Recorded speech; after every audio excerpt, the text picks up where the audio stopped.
Hi, everybody. It's one of the sailors. And I know it's been a while. I apologize. Life kind of started happening.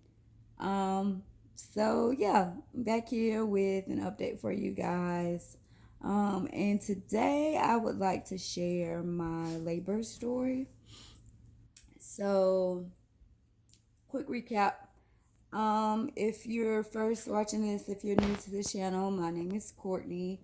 My husband and I are active duty Navy. That's why it's called Two Sailors. And a baby. We recently had a baby. She is now 2 months old. Um, our first pregnancy ended in miscarriage. We immediately got pregnant again, and now our little Ryleigh is here and changing life. Um, Disclaimer, I have 3 dogs, so if you hear them in the background, I apologize.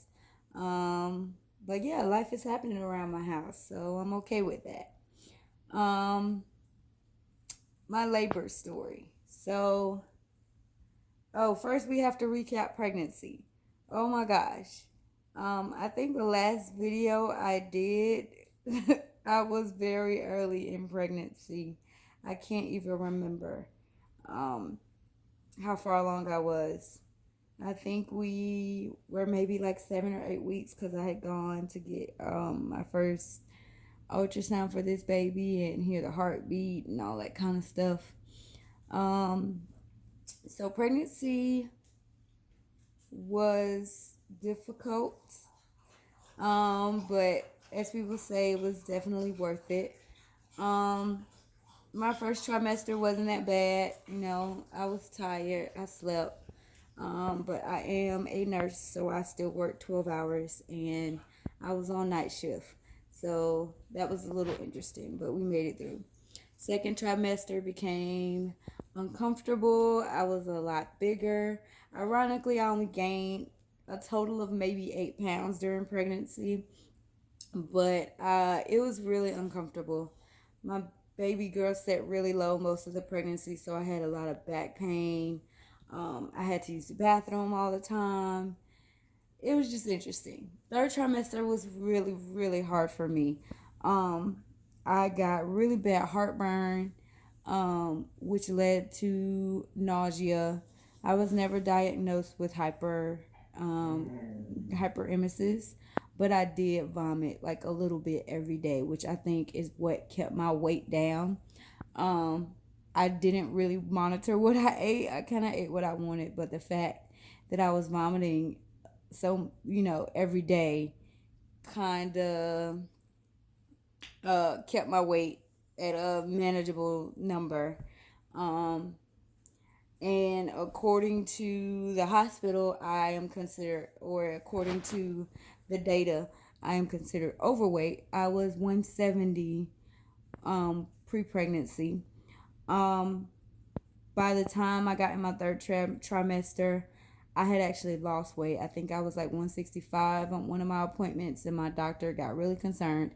And she was like, "How sick are you?" And I was just, I'm not that bad. I just throw up a little bit every day. And she was like, "Well, what causes it?" And I was like, "Anything and everything. There's no one thing.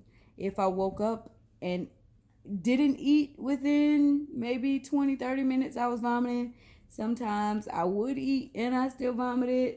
Um, Smells, just any and everything triggered it. And again, it got to the point where my heartburn even got so bad that I had to get put on prescription medication because that became an issue with me vomiting. I couldn't drink water without having heartburn. It was just, third trimester was really difficult for me. I ended up going into labor on May 28th. Um, After I reached 37 weeks, I was over being pregnant. Probably before I reached 37 weeks, but I knew that 37 weeks is considered full term. Even though it's early full term, I was cool with her coming in anything after 37 weeks because she was full term. Her organs had matured enough, like she was ready to come. She wasn't gonna be a preemie. So I was okay. I had started taking walks every day. Because I'm a nurse and I work in postpartum, I would go over to, oh, Charlie's doing this. This is Charlie. Hi, Charlie. Can I finish my story now? You want to sit down? Just sit down. Okay. Um, because I'm a postpartum nurse and I work so closely with labor and delivery, I would go over to that side and get their birthing balls, and I would sit on that instead of chairs and kind of like gently bounce. I started drinking red raspberry tea. It started out being once, probably in 36 weeks. It started out being once a day. By the time I got to 37 weeks, I was drinking it twice a day. I would take walks around the neighborhood with my dogs every night. Like I was ready for her to come. So I really started kicking stuff up in 37 weeks. Making it a habit of doing stuff to kind of induce labor. Um, some people don't agree. It is what it is. You know, I was tired and it was time. And for me, being in the military and being a nurse, I had to continue to work these 12-hour shifts until I gave birth. So I worked up until the day I gave birth, which happened May 28th.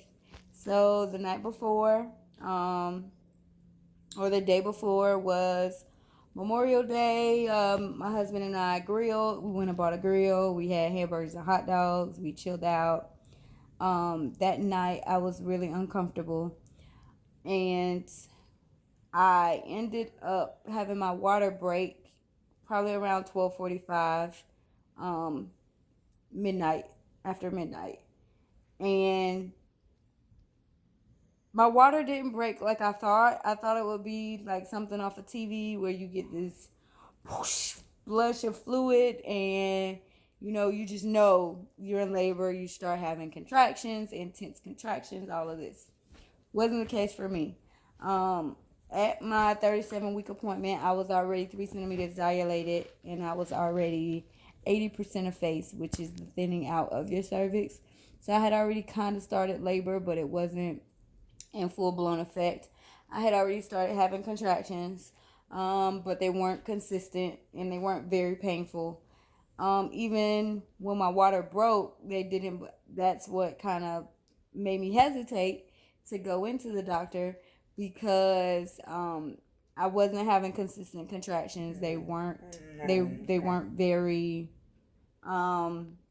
painful. They were pretty mild. I was watching TV. I was chilling. Um, so I just felt like I had to go to the bathroom. So I went to the bathroom, and maybe 10 minutes later, I felt like I had to go to the bathroom again. So I went back to the bathroom. That probably went on until about 3 o'clock in the morning. And I noticed that I was going to the bathroom like every 5 minutes. And being a nurse and, working in the field, I know that's one, not normal. And two, it's probably that my water had broke and I was leaking fluid. Um, so I woke my husband up. Um, Funny thing is, I actually waited until about 3 o'clock to go to L&D to check, because I had to work that morning. I was supposed to be to work at 6:30 that morning for my first day shift. Pretty much all my entire pregnancy, I had gotten switched to day shift in the end, and my train of thought was, well, if I go to labor and deliver later and they tell me I'm not in labor, I still have to go to work. But when you go to labor and delivery, they have to keep you for at least 2 hours to monitor you and baby, if you're coming in with anything. So I was like, at least I'd be able to get a little bit of sleep. On that day, I was only working a 4-hour shift. So I was like, okay, well, maybe they'll just send me home if I'm not in labor, because they really don't need me. But I went and I was actually in labor. My water had broke I still wasn't having very bad contractions. Um, I got admitted and the process began. So since my water had broken around 12:45, um, by the time I got back in a room, it was probably about 5 or 6. And I hadn't really made any big changes, which isn't a huge deal. But for having your water break, you only want your water to break and you be, open to infection for so long. So um, it was decided that I would kind of start Pitocin and kind of jumpstart stuff. Well, my baby girl was not playing. She was not having it. She was not cooperating. Ryleigh on the monitors was asleep unless I was pretty much eating popsicles or my husband was talking to her. And even then, it was kind of not as much activity, which concerned doctors. Then she started having drops in her heart rate, which concerned them even more because she wasn't really active. So when I would have contractions, her heart rate would dip. And that became the norm. So I got started on Pitocin. I was on Pitocin for a couple of hours. Pitocin contractions and regular contractions hit different. Let me tell you, I've heard it and I didn't think it was true, but it is. Oh my gosh. Those contractions, when I got to the hospital, my contractions were pretty intense on the monitors, but to me, they weren't bad. So when they asked me, how was my pain, maybe a 2 or 3. They thought I was being a superhero, and I was just like, in the grand scheme of things, as a nurse, we tell patients a 10 is the worst pain you have ever felt in your life. My contractions weren't the worst pain I have ever felt in my life. I hadn't experienced the worst pain I had ever felt in my life at that point. So I was like, I'm okay. I can handle it. I'm breathing. Getting myself together. I'm getting through them. So I'm okay. By the time I got on Pitocin, oh my gosh, those contractions were hitting. Like, I got my epidural still at 3 centimeters because those contractions were so intense and they hurt so bad. My nurses were actually in another room when I called out to get some medication for the pain, and they had already said they heard me in the other room during my contractions, so they were coming to see if I wanted pain medication. The answer is yes. I wanted to try and do nitrous oxide at first, but by the time they got there and I was in the midst of a contraction, please go get this anesthesiologist and let me get this epidural. Once I got my epidural, I think little Ryleigh girl's waking up. She was just sleeping. Let's go visit. Let's see what's going on with her. Ooh, Charlie. Ooh. So this is Ryleigh.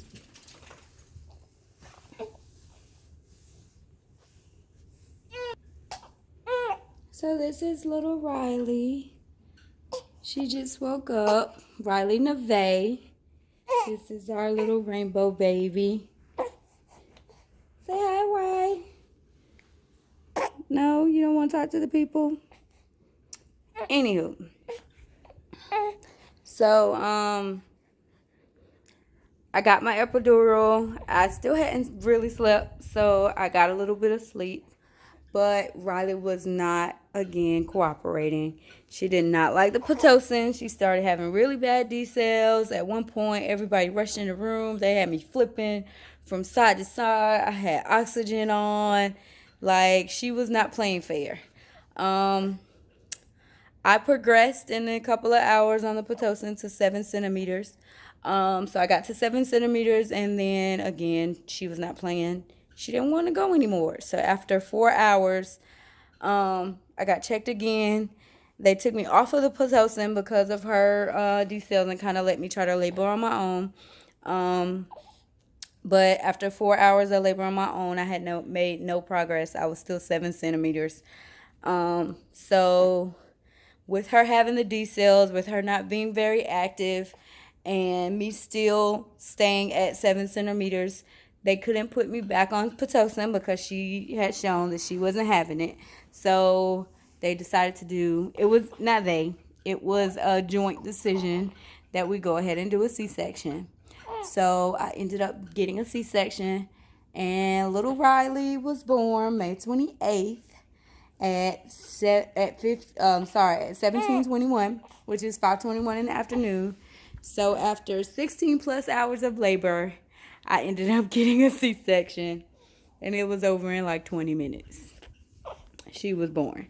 At the end of the day, it was a learning experience. It was a good experience. I liked all of my nurses, my team, my care team at the hospital. During labor and delivery, I felt well informed. My husband was there the whole time. Everybody loved my husband. They thought he was like the most supportive person ever. I was annoyed with him most of the time, but whatever. But now we have this little one. And as I said, she is now 2 months old. So that is my birth story. I will come back with you guys with some postpartum information, recovering from my C-section, stuff like that. But yeah, if you have any questions, any comments, anything you want to know about my experience, please drop a comment below. Other than that, it's time for me to go play mommy because it's #momlife now. So I'm going to go feed her. As you can see, she's trying to get to my boob through my shirt. And I'll talk to you guys later. Love you. Bye. Say bye, Ryleigh. No. Okay.